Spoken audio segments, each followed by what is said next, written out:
Greetings, ladies and gentlemen.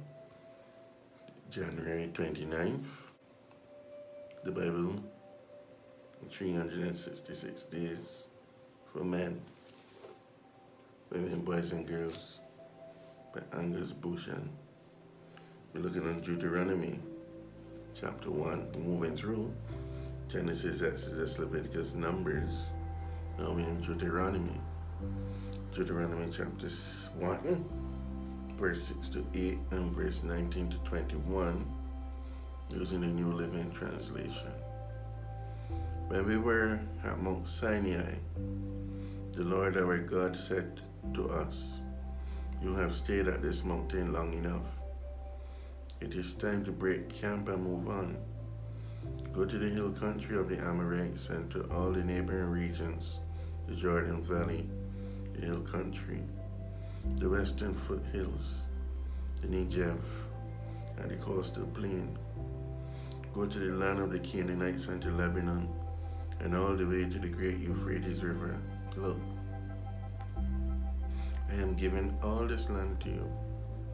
Go in and occupy it, for it is the land the Lord swore to give to your ancestors, Abraham, Isaac, and Jacob, and to all their descendants." Then, just as the Lord our God commanded us, we left Mount Sinai and traveled through a great and terrifying wilderness, as you yourselves remember, and headed towards the hill country of the Amorites. When we arrived at Kadesh Barnea, I said to you, "You have now reached the hill country of the Amorites that the Lord our God has given us. Look, he has placed the land in front of you. Go and occupy it as the Lord, the God of your ancestors, has promised you. Don't be afraid.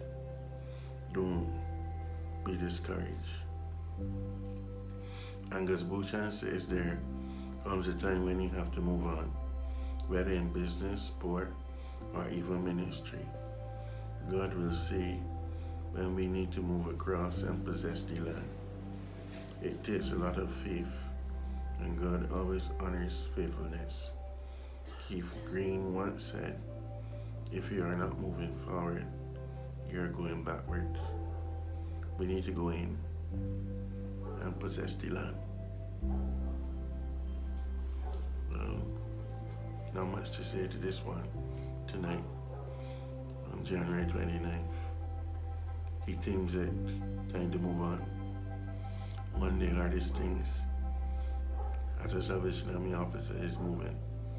And around about this time, many officers, pastors around the world who have a change of appointment in the summer cycle are thinking about if they're going to be on the list this year to move. Some of them already know that their time is up. Maybe they're going to retire. Some of them maybe because of immigration purposes, they know that they have to leave. Some officers because they sign a contract because they may be in one territory or another and the contract is over. That's on their mind and wonder what will happen next and what will happen to the children. But along the journey, nothing is promised except the presence of God, the power of God, and the provision of God. And that doesn't look too much when you are going into the unknown. But God promised the Israelites that He'd be there with them, and the land was theirs.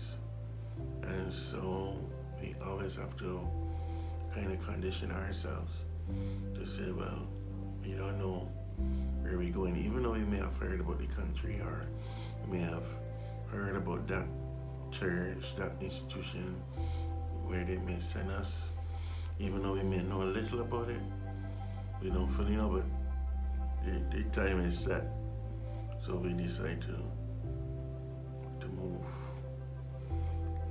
and go through the process. We accept willingly, sometimes unwillingly, but then after when we get there, we, as I said, go in and possess the land. We go in and start to work. We go in and try our best. And so I pray for all who are contemplating. Can never know, I myself may be on the list. So we just watch and pray and wait until we are consulted and see what God is saying. If it's time to move on or time to hold on, you know. These are uncertain times and we just need to pray for each other. And that's what we'll do today. Pray for pastors and their families around the world who may get the message that it's time to move on this year. Blessings.